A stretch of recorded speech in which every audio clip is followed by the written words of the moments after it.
Now, let's talk about preparation. Be thorough. Double check your facts. Gather all your evidence. Receipts, estimates, photographs, contracts, diagrams, police reports, whatever will help prove your case. If you have witnesses, arrange for them to be there on your court date. Some judges and commissioners will accept signed written statements, but it's always preferable to have the actual witnesses present in court. Make 3 copies of the packets of your materials, 1 for yourself, 1 for the defendant, and 1 for the judge. Then practice what you'll say to the judge. Maybe make an outline or a list that you can refer to in court. If you're the defendant, the one being sued, you'll get an order to come to court. You might want to contact the person suing you because you might be able to work the whole thing out before you come to court. As a defendant, you're also entitled to call on the free small claims advisor for guidance.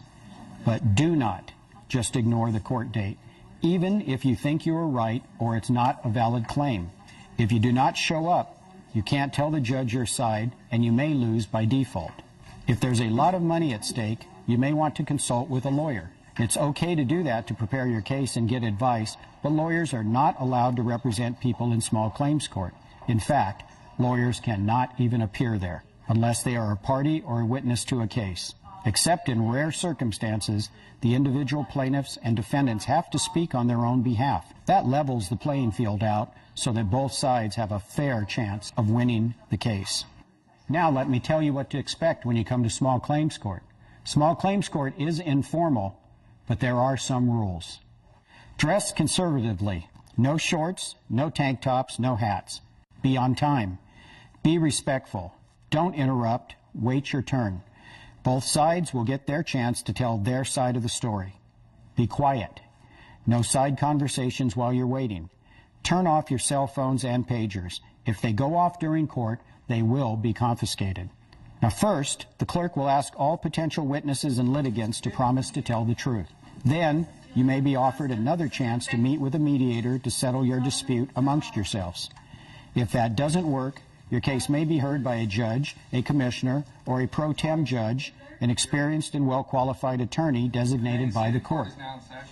The plaintiff, the person who filed the suit, has the burden of proving their case to the court, so the plaintiff goes first. Speak directly to the judge, not to the other party. Be brief and make your points quickly and clearly. You may only have 10 to 15 minutes for your whole case. Tell the judge what happened, who's at fault, and why. Present your witnesses and your evidence. The judge may interrupt to ask questions or to keep the case on track. Then the judge will listen to the defendant, their witnesses, and consider their exhibits. There is no right of cross-examination in small claims cases, so you are not allowed to question the other side or their witnesses. Take notes of the points you want to respond to, and then you can address them when it's your turn. Do not interrupt. Only the judge gets to interrupt. Sometimes the judge will decide who wins the case right then and there, but often the judge needs to review the exhibits or an area of the law, so you'll have to wait for a decision. The judge may also want to do some independent investigation of the facts, which is allowed in small claims court. That could take a couple of weeks.